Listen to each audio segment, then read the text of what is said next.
increased interest in the F-16 spawns orders from around the world. In 1979, Iran orders 160 aircraft. But after a change in power, the United States cancels the order. Eventually, 79 aircraft from that order find their way to the Israeli Air Force.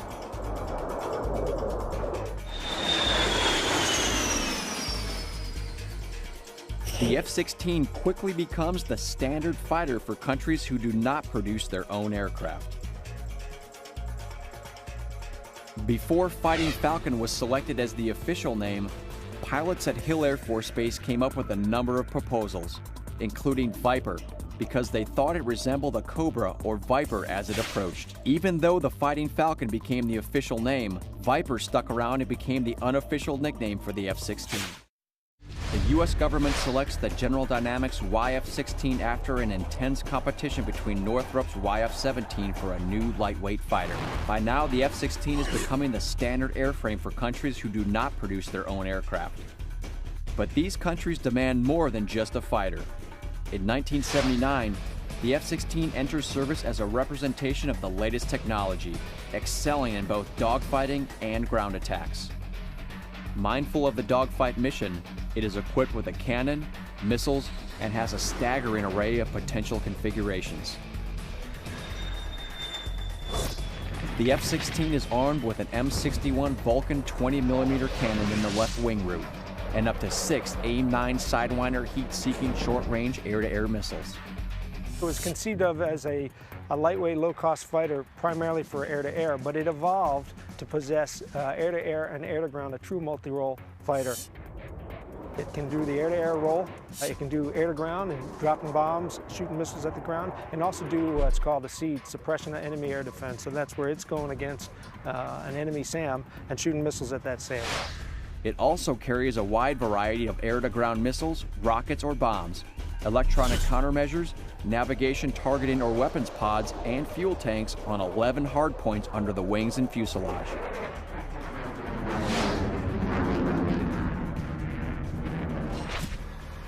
In addition to its traditional fighter role, pilots soon realized that the F-16 is highly effective in air-to-ground scenarios.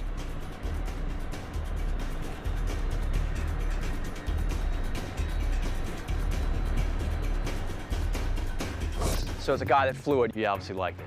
Oh yeah.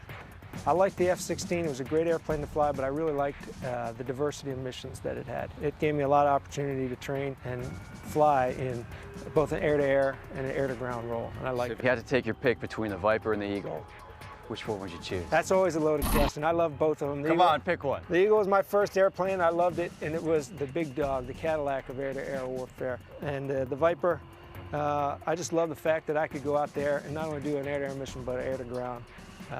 I probably, just based on mission alone, would take the Viper, but they're both great. Bite your tongue. Yeah. No, the good answer.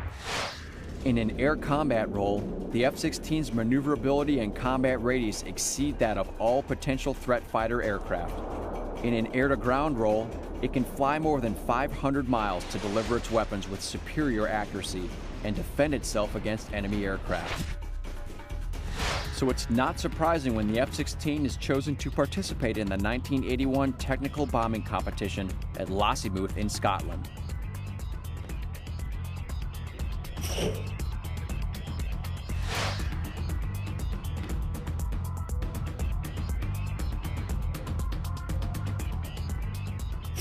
Considered by some to be the penultimate competition of its kind, the competition focuses on the ground attack capabilities of 2 types of aircraft from the British and 2 from the US. Still new and fairly unknown, the F-16 must compete against contenders with proven performance records. The BAC Jaguar is Britain's state-of-the-art ground attack aircraft.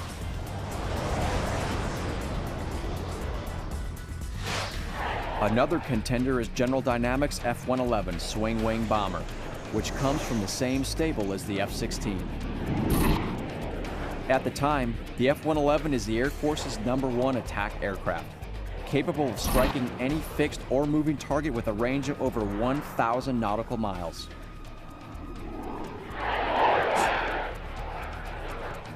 Employed by the Royal Air Force, the British twin-engine Buccaneer is a veteran with many years of service as a naval attack bomber.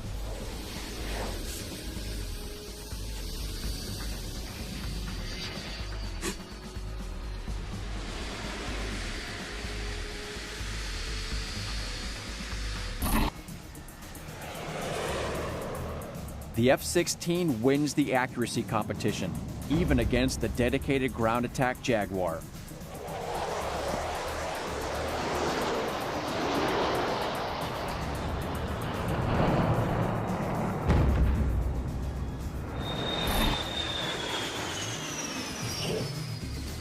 But the competition does not just test bombing accuracy. It involves all aspects of combat readiness and effectiveness: navigation, aircraft turnaround, pilot skills, and tactics.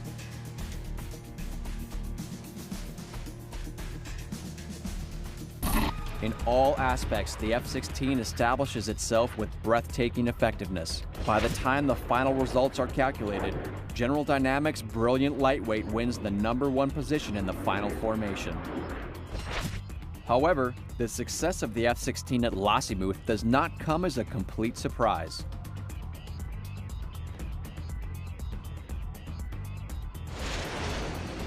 About a week before the competition, the Israeli Air Force demonstrates the F-16's bombing potential during Operation Babylon. This is the F-16's first combat mission worldwide.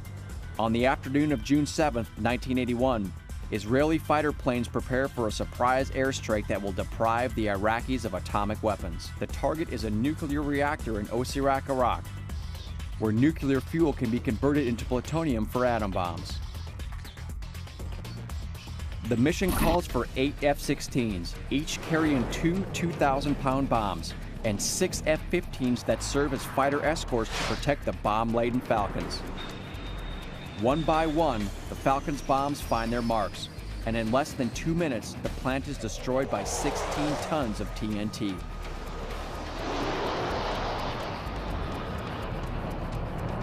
The bombs penetrate the plutonium processing plant and cause the reactor to collapse.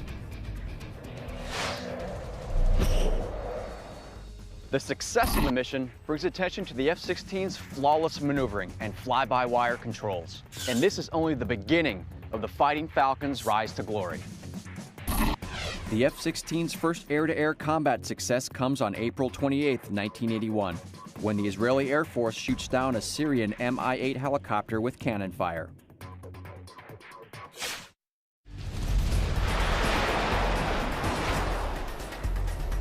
Air forces around the world become aware of the F-16's success as a low-cost multi-role fighter.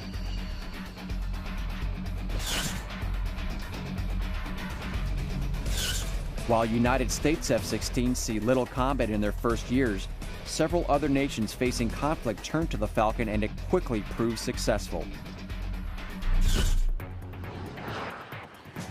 A year later, in 1982, Israeli F-16s demonstrate their fighter ability when Syria threatens Israel.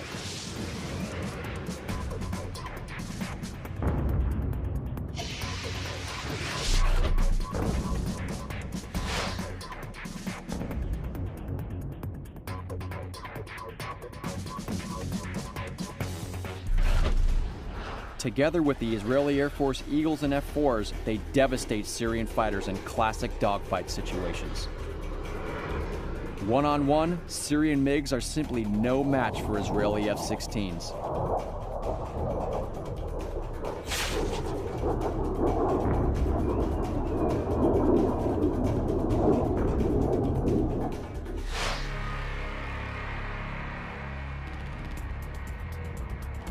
Due to its astounding maneuverability, the United States Air Force quickly finds another role for the versatile fighter.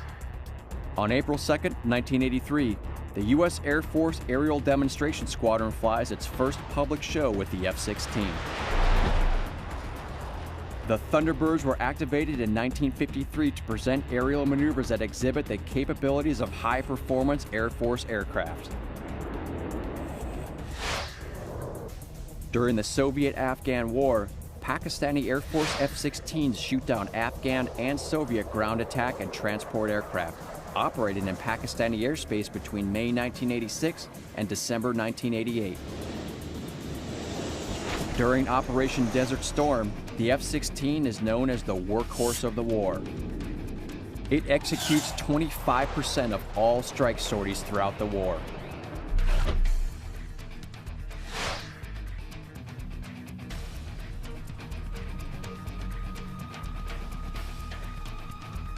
Averaging 300 to 400 a day, the Fighting Falcon is credited with flying 13,500 sorties, more than any other aircraft. In March of 1993, Lockheed buys General Dynamics and merges with another company to become Lockheed Martin. This new company continues to make the F-16s. When Desert Storm ends, United States Air Force F-16s begin patrolling the Iraqi no-fly zones. NATO F-16s see action during Bosnian peacekeeping operations in 1994 to 1995, flying ground attack missions and enforcing the no-fly zone over Bosnia.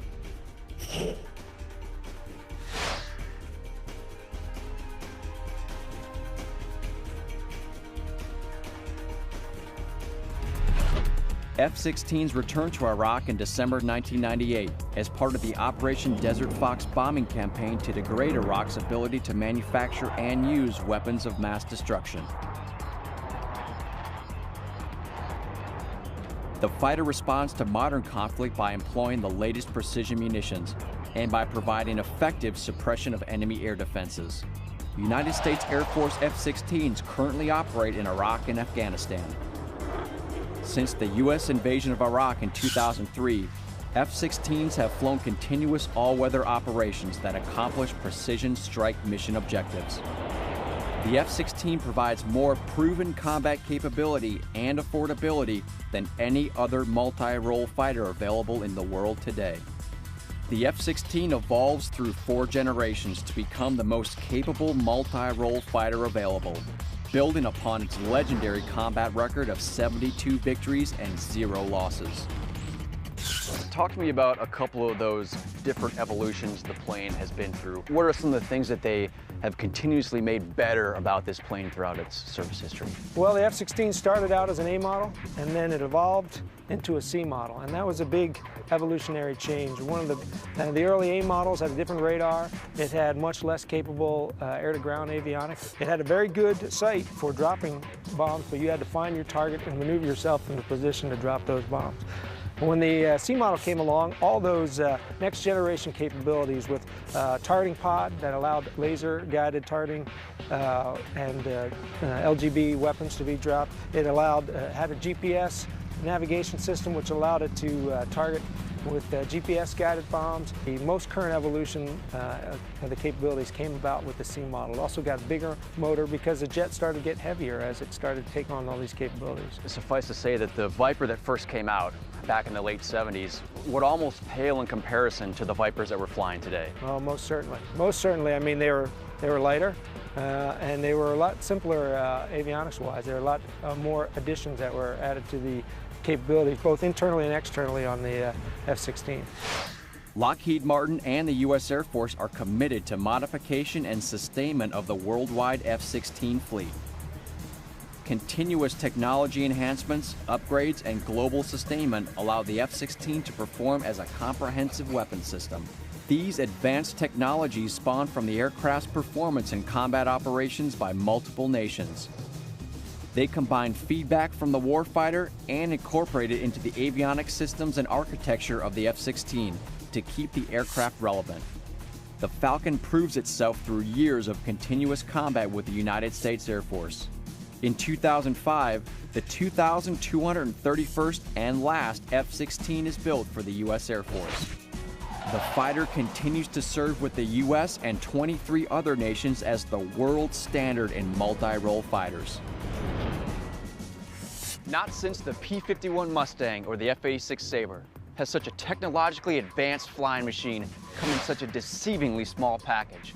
Flown by pilots of 25 allied nations around the world, or the U.S. Air Force at home and abroad, Fighting Falcon has proven itself in vigorous exercises and in actual combat to be probably the greatest single-engine combat fighter since the arrival of the jet.